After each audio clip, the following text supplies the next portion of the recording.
Bonjour, je suis ravi de vous retrouver aujourd'hui pour parler de Python et d'une activité, enfin de quelque chose qu'on peut demander souvent au lycée en mathématiques, en utilisant Python, c'est d'apprendre à dessiner à la manière des peintres célèbres qui utilisent des figures géométriques pour des œuvres d'art abstrait. Donc par exemple, on va apprendre à dessiner en Python à la manière de Vera Molnar. Et on va utiliser comme exemple son œuvre 4 éléments distribués au hasard. Alors, pour cela, on va utiliser le module Turtle, et comme ce sont des éléments distribués au hasard, il faut aussi utiliser le module Random, parce qu'on va utiliser la fonction RandIst, qui permet de tirer aléatoirement un nombre entier compris entre deux valeurs. Hein. Et puis, on va utiliser aussi la fonction racine carrée pour maths, parce que on va être obligé de tracer des formes géométriques, mais pas n'importe lesquelles. Hein. Si on regarde l'œuvre de Vera Molnar, on s'aperçoit que les quatre éléments ils sont distribués sur chaque ligne de façon aléatoire, c'est-à-dire que leur position est aléatoire, mais définie.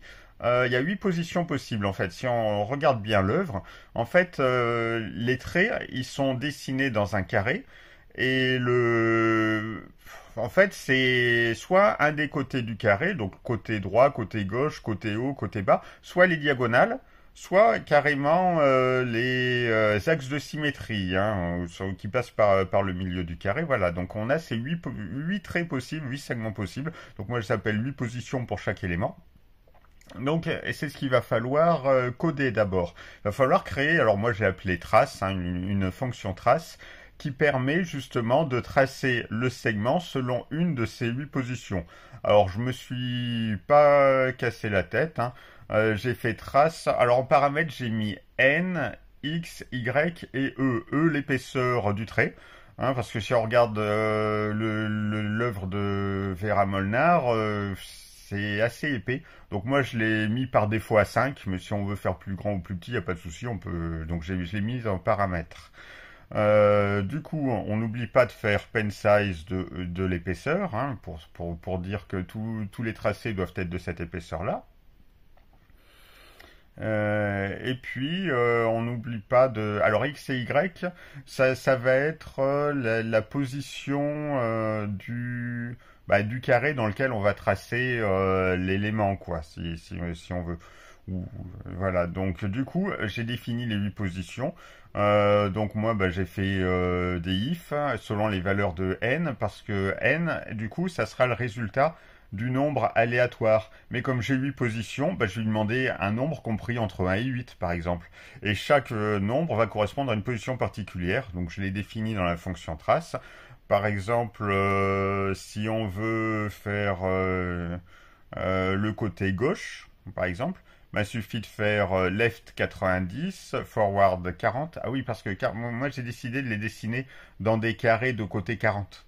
Mais bon, après on peut modifier les valeurs, mais je trouve des carrés de côté 40, c'est suffisant pour rendre quelque chose de propre, d'assez similaire à l'œuvre originale. Et attention, il faut toujours revenir à la position de départ. Donc comme là j'ai fait un left 90, je fais un right 90 aussi pour ramener le stylo à la position de départ. Toujours penser à se ramener à la position de départ, parce qu'on veut toujours partir, le carré doit toujours être à la même hauteur. Hein, donc on fait juste se déplacer le carré sur la ligne pour retracer à nouveau un élément à la bonne position dedans. Voilà, donc il faut toujours penser à se ramener à la position de départ, sinon ça marche pas bien. Donc on définit les 8 positions. Alors pour les diagonales, on pense à prendre une racine carrée, à appliquer le théorème de Pythagore, hein, pour avoir la bonne longueur. Et voilà, et une fois qu'on a défini ça, après le reste c'est tout bête. Ça va assez vite. Le programme il tient en quelques lignes. Alors j'ai mis un speed aussi, Turtle. Alors speed, pour ceux qui connaissent pas, c'est ce qui permet de définir la vitesse du tracé. Donc là j'ai mis à 10 parce que comme il va tracer plein de trucs, vaut mieux que ça aille assez vite. Et puis attention, là pour ma fenêtre graphique, Turtle, apparemment c'est pas une fenêtre bien grande. Donc moi j'ai préféré partir de la position de départ x égale moins 320 et y égale moins 320 et d'aller jusqu'à plus 320. Hein. Voilà, parce que c'est à peu près Bon, c'est un petit peu plus petit que la fenêtre graphique, mais la fenêtre graphique, elle est pas super plus grande. Donc, ça va bien. Voilà. Et du coup, pour tracer tous les aimants, bah, il suffit de faire une boucle le while que je fais, c'est simplement sur le Y, hein. Donc Y qui ici va représenter le nombre de lignes, quoi, en gros. Donc je mets while Y inférieur ou égal à 280, n égale rand int de 1 à 8. Donc à chaque fois, je tire un nombre aléatoire entre 1 et 8. Et du coup, une fois que j'ai tiré, je demande de tracer, ben, trace n de x et de y. Dès que j'ai tracé, ben, je déplace mon carré. Comme je suis sur une ligne et que mon carré vaut 40, ben, je le déplace de 40. Donc je fais x plus égale 40. Et attention, c'est là qu'il faut faire un test.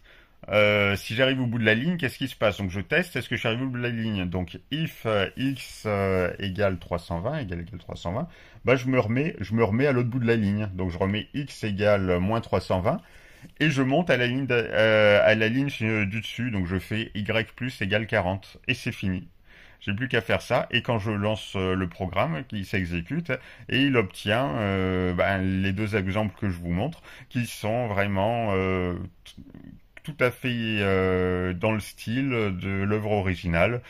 Donc voilà. Donc le programme en lui-même, une fois qu'on a défini la fonction trace, le programme en lui-même, il fait 10 lignes, pas plus. Donc voilà. C'était tout bête, il fallait y penser. Bon ben, vous n'avez qu'à commenter pour voir si les profs vous ont demandé de dessiner à la manière d'eux. Moi, je connais des élèves de seconde où les profs leur ont demandé de faire ça en maths récemment, hein. Il y a plusieurs artistes, donc c'est vrai que c'est un classique en mathématiques et en informatique. Pensez-y à ceux qui font en terminale soit option artistique, soit option informatique ou maths. L'art abstrait, comme ça utilise des figures géométriques simples et que c'est aléatoire, ça peut être un sujet intéressant pour le grand oral. Bah, sur ce, on se retrouve bientôt pour voir un autre exemple, hein, François Morlet, comment apprendre à dessiner à la manière de François Morlet en Python.